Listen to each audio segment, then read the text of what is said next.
Okay, so today we're going to be doing the SIF-HHPred portion of our phage genome annotation. So first thing you're going to want to do is open up DNA master. From there, you'll navigate to the gene that you want to annotate. In this case, we'll be doing 1, so click on that gene number, and to the right where it says product, you'll click on that tab. You'll copy your product sequence here, and you'll go to HHPred, the website. And underneath input, you're gonna paste your sequence there. Before you hit submit, you're gonna wanna look down in this corner here, and there's some filters that you're gonna need to add. Make sure you don't forget these, because if you do, your results are not gonna be accurate. So you're gonna have these 4 filters here. First one is PDB, the next one is scope 70 here, PFAM, AV37, and then NCBI conserved domains. So the names might vary or depend on how recently it was updated. In this case, you can see it says 8th of March. That date might change. But as long as they're relatively similar, you're gonna wanna make sure you have those 4 filters before you hit submit.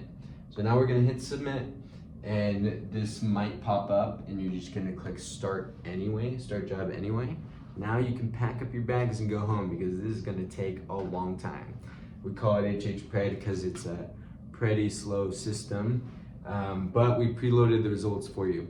So you're gonna wanna scroll down here on the website until you find your first hit. Now, before you do anything, you're gonna look under probability and make sure it's greater than 90. If it's less than 90, then that's not good, it's not sufficient, and you're gonna need to just put NKF, which is actually kind of nice. No known function, because the probability is not, it's not good enough. So now we're gonna look at what we're gonna include in our annotation. We have function, database, phage name and gene number, hit, alignment, and probability. So first thing on the list is function. So if we go back to HHPred, we can see here underneath name it says terminase large subunit is the function of this gene in this particular virus that appeared on the hit. So we'll put underneath function, we'll put terminase large subunit.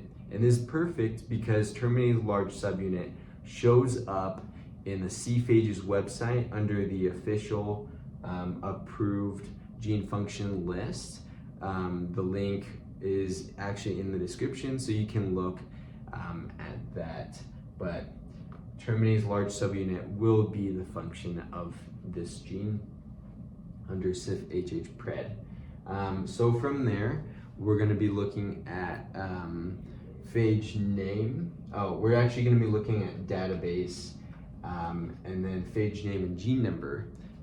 So both of these can be found if you go back to HHPred underneath hit. There's a little link right there, so you'll click on that link, and the website that is pulled up could look something similar to this. So for database, that is actually the database that we have here. So that's why it can vary, because it can be several different databases. In this case, we have the protein data bank, and we'll just abbreviate that with PDB is going to be the database that we'll put in our annotation. So put PDB right there, and following that is phage name and the gene number. So that information can generally be found in this section right here. You might have to look around a little bit. It can vary from website to website.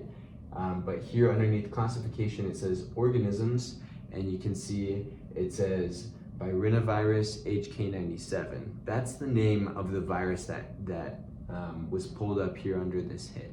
So underneath phage or virus name, you're gonna put virinovirus HK97. Now there isn't any specific number indicating what the gene number is. And so in this case, we're just not going to include that. But when you do have it, make sure you include it. So going back to HHPred, and we'll look at what's next. Hit, percent alignment, and probability.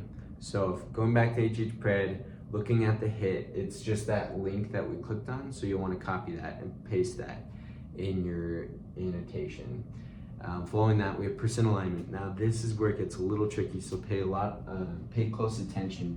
Underneath the line cols right here, we have a number. In this case, it's 452. So remember 452, and we'll go back to DNA master. Underneath the tab that says product, here it says 562 residues. So you'll do the number of aligned cols divided by the number of residues found in DNA master. So in this case, we'll be doing 452 divided by 562, and we're getting a percentage, in this case, of about 80.42%. And so we'll put that down as our percent alignment. Going back to SIF-HHPred, we now have the last step, which is probability, which is what we looked at in the beginning.